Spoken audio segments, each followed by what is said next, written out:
అందరు ఎలా ఉన్నారు? బాగున్నారా ఫ్రెండ్స్? ఇంట్లో ఉంటే ఈ విధంగా ఉంటుంది చూడండి. ఆ చెట్లు ఈ చెట్లు అనేసి నేను వేసినవి కొన్ని గింజలు ఫ్రెండ్స్. అవి అయితే నేను వేయకుండా మోసినవి చాలా ఉన్నాయి చెట్లు చూడండి.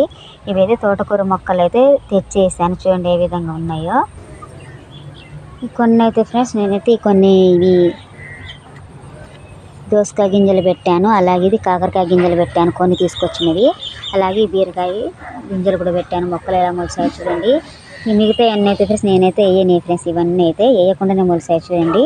ఈ వర్షానికైతే ఎక్కడ గింజలు పడితే గింజలు పడ్డా మొత్తం మొలుస్తాయి ఫ్రెండ్స్. కొన్ని అయితే వేసినాయి, కొన్ని వేయనివి.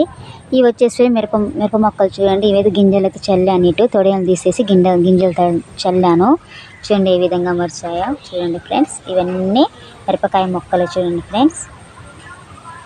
ఈ చెట్టు చూడండి ఫ్రెండ్స్, ఈ చెట్టు వచ్చేసి బుడబుచ్చకాయ చెట్టు. ఇది చాలామంది తెలుసు. ఈ మొక్కలు కూడా మొలిసాయి చూడండి, నేను వేయకముందే గింజలు చూడండి. అందుకే కొన్ని వేసాను, కొన్ని వేయని మొక్కలు కూడా మొలిసాయి చూడండి. కొన్ని ఒక్కడికి మొక్క కూడా చూడండి, బుడబుచ్చకాయ మొక్క చూడండి. ఈ విధంగా అయితే కొన్ని మొక్కలు మొలిసాయి నేను వేయకుండానే. కొన్ని వేసినాయి, కొన్ని వేయని ఫ్రెండ్స్.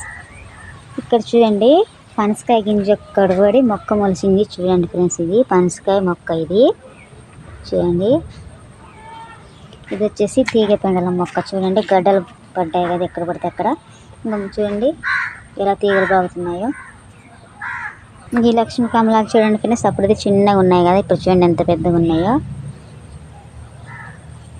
వర్షాన్ని చూడండి ఫ్రెండ్స్.